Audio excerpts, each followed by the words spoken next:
Hotep, peace and love, everybody. This is your Sarah Hotep, and this is my friend Amani Kush. Amani Kush from Brazil. And as you can see, we are not in our normal places. We are someplace in the world, which is very far away from wherever everybody else is, and it's very beautiful. So we are sitting here on the Nile River, which is actually called Hapi, the Nile River. We know that this is the longest river in the world, and we are here in Egypt, in the ancient land of Kemit, in the area of Kemit that was once known as Nubia or Kush, okay? And then behind us, you can see one of the temples that was built in ancient times to Aset, who was often called Isis. And so we are here to talk to you today about Kemetic Yoga, and also to talk about the work that me and Amani will be doing together in terms of sponsoring trips and tours to Kemit and other places around the world. Okay? So, I want to introduce Amani Kush to you. Amani Kush is I call him my colleague now. I call him my friend. He's like a son to me in the sense of somebody who I've known for some years, and he is certified to teach Kemetic Yoga, and he's one of the most foremost Kemetic Yoga practitioners and teachers that's around any place in the world. And so he became certified in Kemetic Yoga in the country of Brazil, which is a country of how many people live in Brazil? Well, I don't have that exact information. Well, I have it. 200 million Okay. people live in Brazil. And how many of those 200 million are black? Mostly of them are black, but I don't know the exact number. 100 million are Okay. black. So about half of the people of Brazil are black and of African descent. That's right. And what area of Brazil do you live in? I live in Salvador, Bahia, which is a little piece of Africa in Brazil.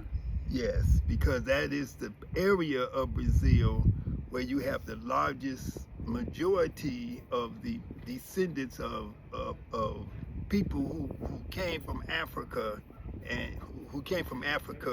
and went to Brazil, mostly involuntarily. Okay, and so I want to talk about Kemetic Yoga, and I want to talk about what is Kemetic Yoga, the history of Kemetic Yoga. Just give you a basic outline of Kemetic Yoga, because a lot of people do not really know about Kemetic Yoga. They don't really know the details about it, the origins of it, and so on and so forth, right? So when we say the word Kemit, what does the word Kemit mean? Well, Master is here.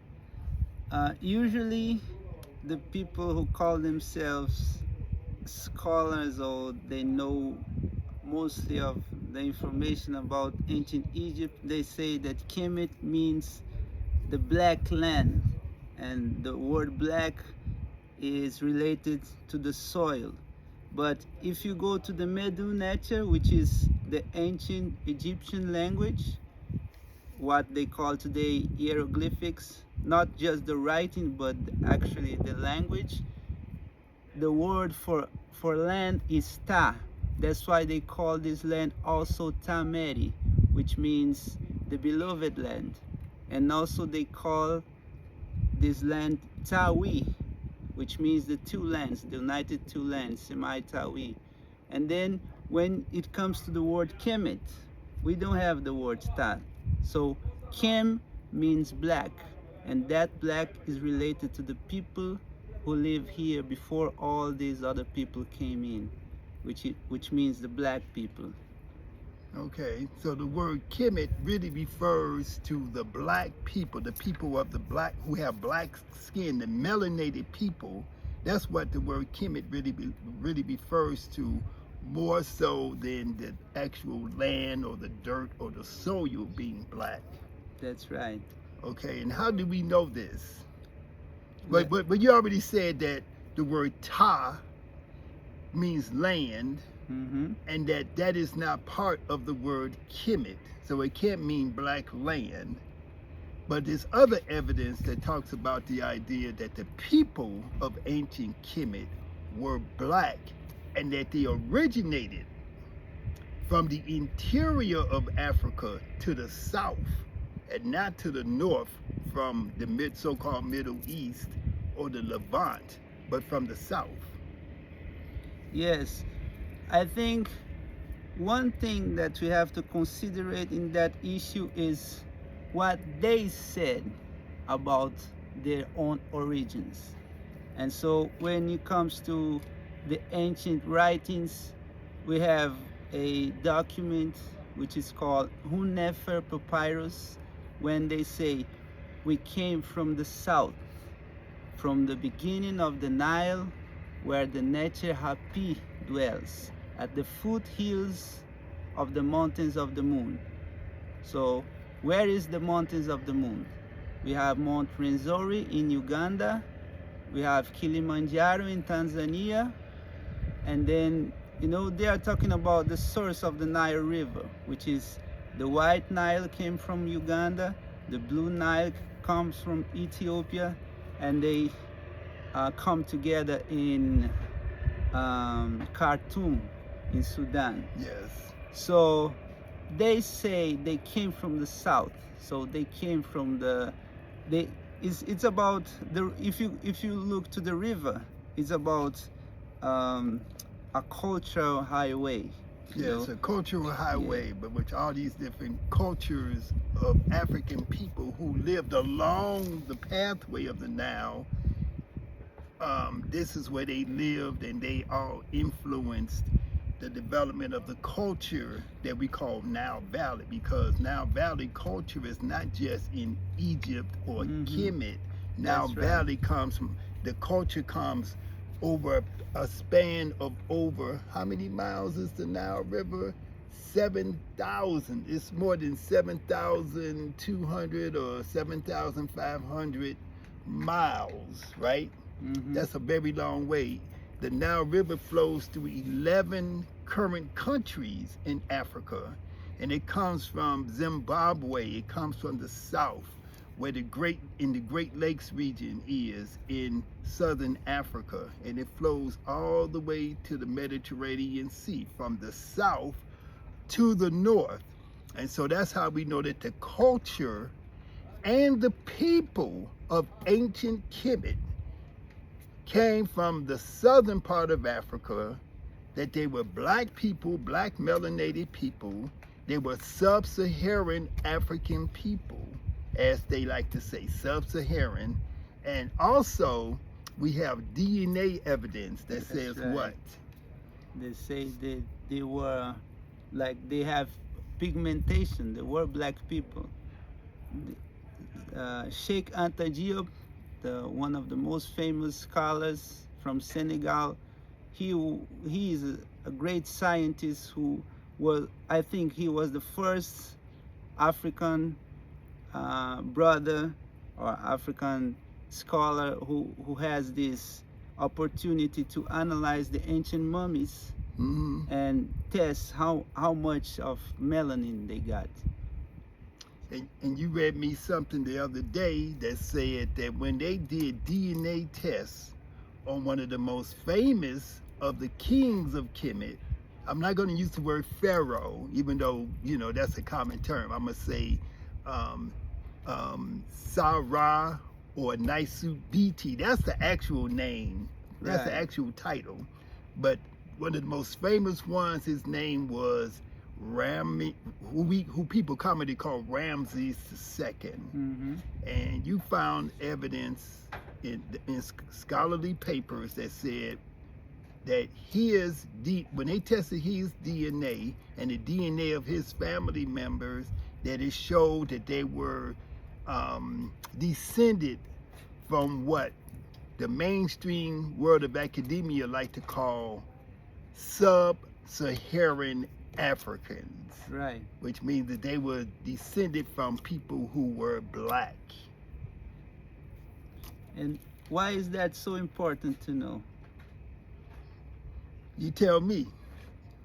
Well, even in my country, Brazil, we have a lot of debates, and the people are always arguing that the people from ancient Egypt, they came from the north, they came from Libya, they came from other places, because they are always trying to disconnect ancient Egypt from Africa.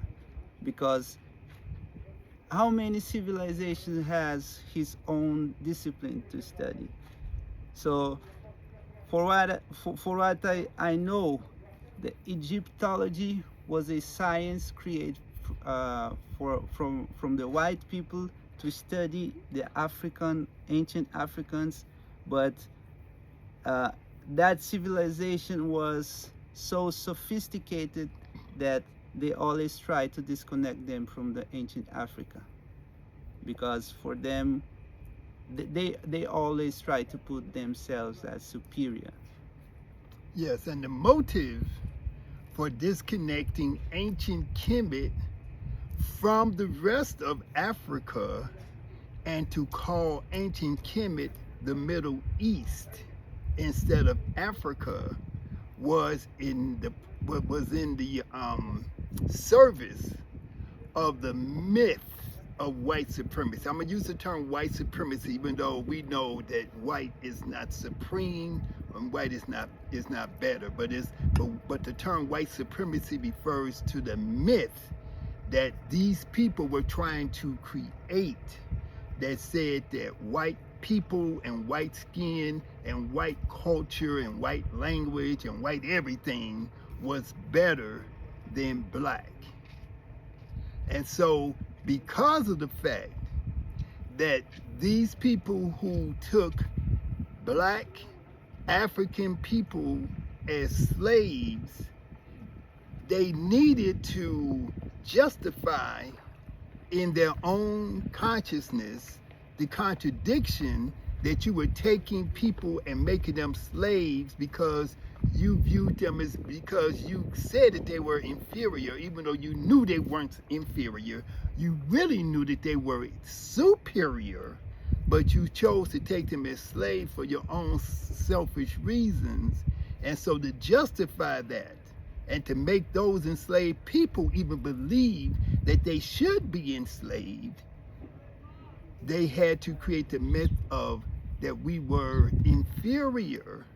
So they knew, they had already established that ancient Kemet was the origin of European civilization, that the Greeks, the Romans, everybody else had received their civilization, their knowledge of science, technology, agriculture, writing, religion, everything had came from this region of Africa and along the Nile Valley, and also from other places within the continent of Africa. Even within West Africa and East Africa, they received knowledge, they received their information. And so in order to justify the evil institution that they called slavery, they had to pretend these people were uncivilized. Because it's almost like you're saying, I'm going to enslave my mother and my father, and how do you justify that? Oh, you justify it by making up lies about them to justify why you would put them into that type of bondage and do that type of harm to them. So that's what we're talking about. And so what we've done now in this first, about 10, 15 minutes is to establish the Africanicity and the blackness of ancient Kemet. So we know that where we are now, this is a place where African people lived, where African people developed a civilization, and that these people were not just African, in the sense that they were born on the continent of Africa. Elon Musk was born on the continent of Africa, I think, but they were actually black, okay? And they, even when they named their country was not called Egypt. Egypt is a term that came from these other people who invaded Kemit in about 300 years, about 300